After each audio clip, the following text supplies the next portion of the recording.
Howdy, folks. Greyhawk 4x4 coming at you again, your resident vintage gamer. And today is our AD&D campaign update that we do on at least, by Monday at the latest, because we play on Friday nights here. And we have been playing through against the Giants, and specifically, our group of adventurers have been going through the Hill Giant compound. They have, if you've been following along, they have worked their way down to the basement level through an unconventional means to get down there, but nevertheless they did. They've been clearing it out, and where we last left off, the last vestige of giants, including the chief, the sub-chief, the chief's wife, and a cloud giant, had basically bunkered themselves in the basement because our group had been picking apart all of their defenses above. And so this last very formidable group had decided to try and set a trap for our adventurers. The trap failed only because the person that got trapped happened to be our ranger druid, and the druid shapeshifted into a rat and was able to escape through the bars of the bars that came down to trap him. Otherwise, he would have been toast, without question. But because of that, the Giants pursued, along with some of their pets and so forth. And where we left off, the group had killed their pets, the Giants' pets, which were, what are those things called? Well, I'll just look it up. It's easy to find. They were the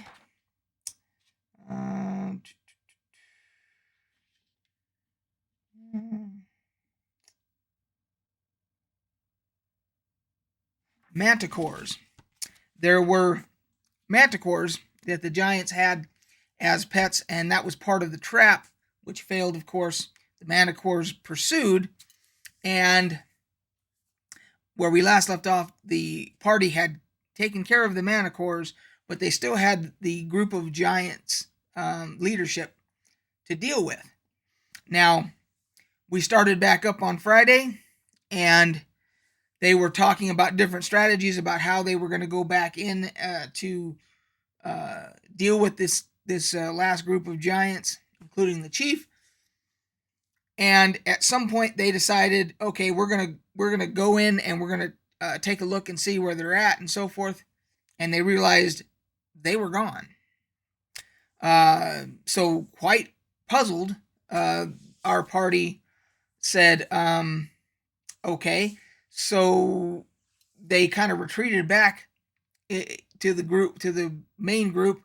The scouts that had scouted ahead, they retreated back to the big room that they were in. And when they did that, some stone giants came in from one direction, while simultaneously down the stairs from upstairs comes the group of giant leadership. Somehow there must have been a secret door or whatever in where the leadership was in the basement, which led them back upstairs, and they were able to come back around to a different stairway to come down and try and flank our party. So now you have the group of leadership giants coming down the stairs. You have some stone giants coming in from a different direction, and our party happens to be scattered in this big room. So it was actually the perfect storm for a very bad situation for our party to be in. Now, the one thing that was in their favor was that their followers, their hirelings, or NPCs, just happened to be in very good positions to be the first to confront these giants and get opportunity attacks on them, etc., which bought them some time to our party to maneuver. And what ended up happening was the DM couldn't roll above a 10 for some reason on a D20. So the player characters, one of which was the cleric, who found herself surrounded by the chief, the chief and the cloud giant around the cleric, which should have resulted in her being reduced to some type of fine powder. But because the DM couldn't roll above a 10, she survived it. As well as the stone giants on the other side, they were in melee with most of the followers that happened to be just how it worked out. Where our party had their followers located, that was who was first to encounter these stone giants. And so the end result was that luckily one of the party members is our ranger, Ross, who happens to have giants as his favorite enemy, of course. Rangers in first edition have that automatically. But he's also specialized with a broadsword, and he gets 3 attacks per 2 rounds. And both of our rangers, that ranger and Maze, both decided to take, their very first action was to take potions once they realized the situation they were in. So I believe it was Ross who took a potion of speed, and it was Maze who took a potion of fire giant strength. They had been holding on to those potions for this such occasion where it was like dire consequences, that dire situation that they were in where they needed to take those potions. The magic users in the party saw what was happening, and the magic users fucking bailed. The magic users ran because they being squishies, they thought for sure they were going to be the first ones to get squished. So this went down without the magic users' help. They took off. So needless to say, Ross, having giants as a favorite enemy, he was able to do 3 attacks every 2 rounds, but he took a potion of speed, which was giving him 4 attacks every round. And he hits, because of all the extra damage and being specialized, he was hitting for about 40 hit points per attack. If it weren't for that particular ranger, and the other ranger was not too far behind, hitting with fire giant strength, between those two hitting like tanks, and the DM not being able to roll above a 10 for some reason, the player characters all survived. Now, we can't say the same about the followers, the NPCs, the hirelings. Most of them got smushed. The stone giants took care of at least 2 of them, killed 2 of them, if I remember correctly. But the end result was our party successfully defeated the end boss, the chief, the sub-chief, the cloud giant, etc. Now, Ross took a lot of damage. If he had been hit one more time, he probably would have went unconscious and possibly killed. The cleric somehow, because I couldn't roll worth the shit, the cleric didn't get hit. But there was a lot of damage. The followers were killed. Player characters survived. The magic users had run away. So, but they ended up regrouping. Now, the party really didn't roleplay how they're going to reconcile the magic users running away, how they're going to have that discussion about that. Because only one of the players of one of the magic users was here, and he was actually playing 2 characters because the other magic user, the player that plays him, Stetson, he couldn't make it. So our one player here, Ethan, he had to play both magic users. And so he made that decision unilaterally because he was playing 2 characters that they were both going to run away. Now, can we say that if Stetson had made it and was playing his own character, if he would have also ran away? We don't know. Would he have stayed and fought and sent and cast a spell or whatever? We don't know. There's no way to retcon that at this point. So they'll have to work that out through roleplay when we play again. As far as the magic users taking off, I personally, they would have certainly helped because at minimum they could have cast magic. Well, at that point they didn't have very many spells left. that could have been why. Now that I think about it, the magic users might have been out of spells. That might be why they ran away. I'll have to check that again, because if you remember, nobody had rested at this point. I know the cleric only had one small healing spell left. That's all she had left, because she ended up using it. Oh, she did get hit. Now I remember that, because she had to cast that after the fight. She did get hit. She just didn't get killed. That's right. If I'd hit her a couple more times, she'd have been toast.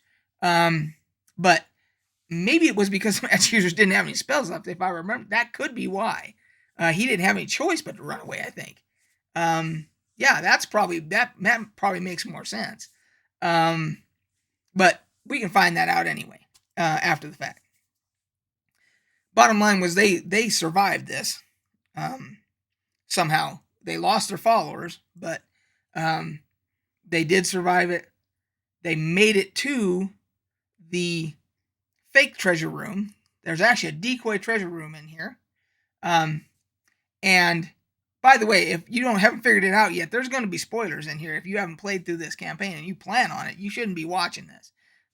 But just before we go any further, spoiler alert.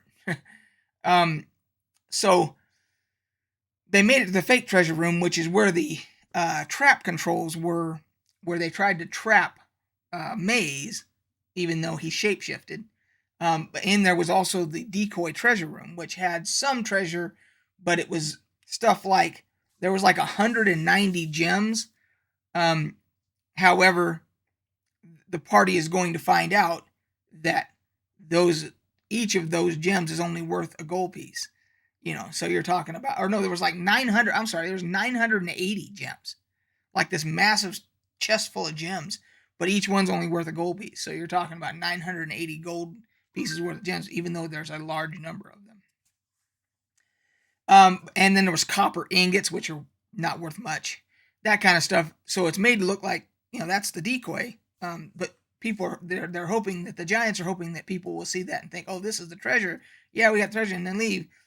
But what kind of gave it away that there might be another room was the fact that the giants had escaped from in here and then come back down the stairs. So obviously, there was some other way for them to get out of here. So of course that made the party look for secret doors. They found a secret door and entered what was to be found out to be the real treasure room. Not before Maze fell into a pit trap and took a shit ton of damage. If I remember correctly, he took a decent amount of damage from the 4 spikes.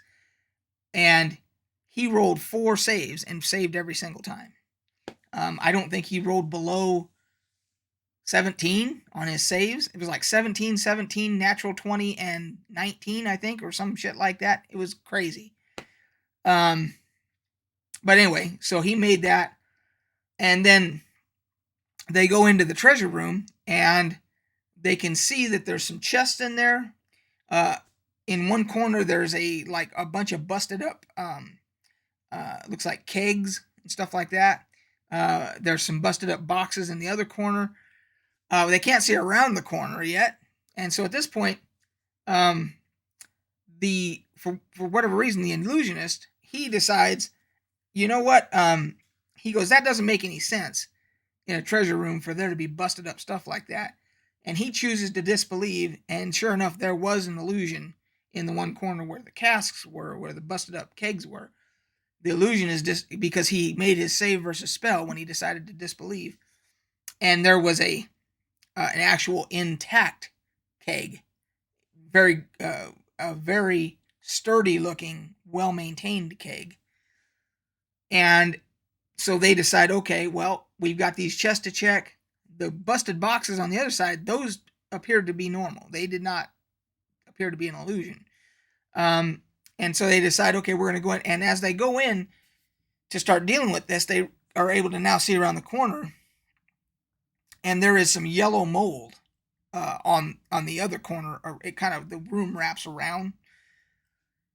And so they back out because they're all panicked about yellow mold. Because yellow mold, they're thinking, how do we kill it with fire? Do we kill it with electricity?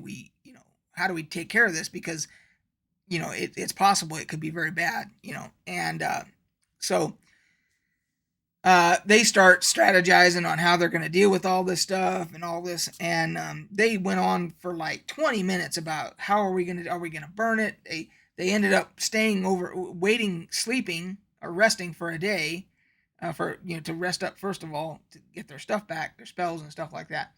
But they also used the magic mirror that they have with their twice a week magic user comrade Endeavors to communicate with him, and he basically tells them, well, if it's yellow mold, you got to burn it. You got to use fire. So they go back in and they launch a spell to try and burn it, and it sets whatever's behind the illusion of yellow mold on fire.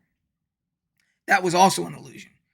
They didn't think to try and disbelieve the yellow mold. They 100% believed that that was real, but they didn't believe that the busted up kegs were real. So they zigged when they should have zagged, etc. So then we had to roll to see if the magic items and stuff behind the yellow mold that it was hiding, if any of them survived.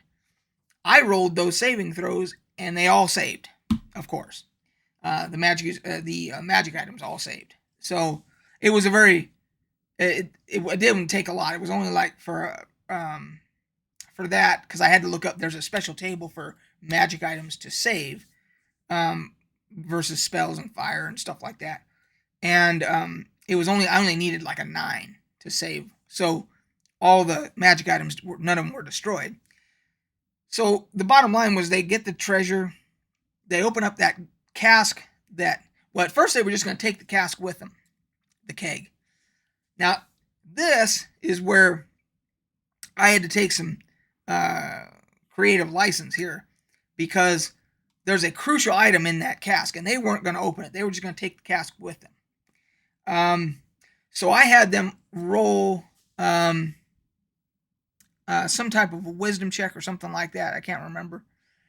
And the ranger druid, Maze, he rolled appropriately for his deity to somehow telepathically or spiritually communicate with him that there is something very important in that keg that you need to investigate. And in first edition D&D, AD&D, in the world of Greyhawk, interactions with your deity they are uncommon. They are even rare, but they are not impossible. They do happen from time to time. I picked the cleric and him to be the two to check, because they were the two that are most in tune with their deities, that are constantly praying to their deities, trying to serve their deities, and honor them by their actions and so forth. And so it just turned out that he was the lucky one that got some type of premonition from his deity, some communication from his deity that you need to check this. Because inside there's a couple of different things. There's a map written on human skin, it says in the module, on how to get to the next giant compound, the frost giant compound. Then inside there also was a box, an obsidian box, and they open up this big box, and there's a giant piece of black chain made out of a strange black metal. And there's instructions also in there written again on human skin on how to place that into a figure 8 on a floor, and the party or whoever wants to transport has to stand within the figure 8s, the 2 circles of the figure 8, and they will be teleported to the frost giant compound. Now that's in the module. That is spelled out specifically in the module that's how that takes place, if the party chooses to do that. So it gives them a map to get to the next one if they choose to go overland, or it gives them this magic item which allows them to teleport to the frost giant compound. So now the party has a decision to make, 3 decisions really, to not go at all, if they do choose to go overland, or to teleport. Those are their options. And then they took the rest of the treasure, the magic items, etc. And they decided that they wanted to clear out the rest of the upstairs because they had not taken care of the eastern wing there. So they went up and they went room to room, cleared out that, knowing that there are still parts in the caverns that they have not cleared yet. The orcs had told them about a weird temple that's down there that they did not explore. They know that. That's not a spoiler for anybody. So they know there's some stuff down there they haven't explored. Whether or not they decide to, that's up to them. They cleared the upstairs, and that was it. That's where we left off. So they had some losses. No player characters, but they had some losses. And they got the treasure. They got the means to get to the next compound, because don't forget that they're still looking for the wife of Dorian Lightfoot. And they had a clue that was left here that she was being taken to someone called Snur. That name has not come up again, but they nevertheless are chasing down clues. So that's where we left off. They killed the big baddies. They got the treasure. They have to basically decide if they're going to get new hirelings, henchmen. They have to see if they're going to level. If they're going to level, they have to go get training. They have to go to a big city and get some training. So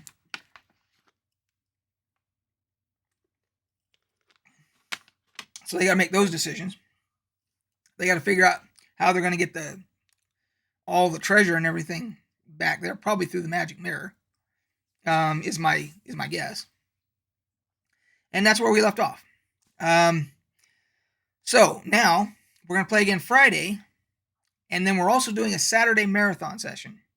And we usually do that. That's about 12 hours on Saturday. So we're going to play Friday night, get some rest, come back Saturday morning, start back up, and we usually play for 11, 12 hours until we just can't play anymore. So that's coming up. We're at 22 minutes here, so I gotta cut this off here. That's the update, guys. They were successful. We will have to see what happens on Friday and Saturday. So that means that the next update that I do will probably be a week from today, maybe. And it'll be for the Friday night session and the marathon. So there's a lot to cover. So anyway, guys, that'll do her. We'll catch you on the flip side.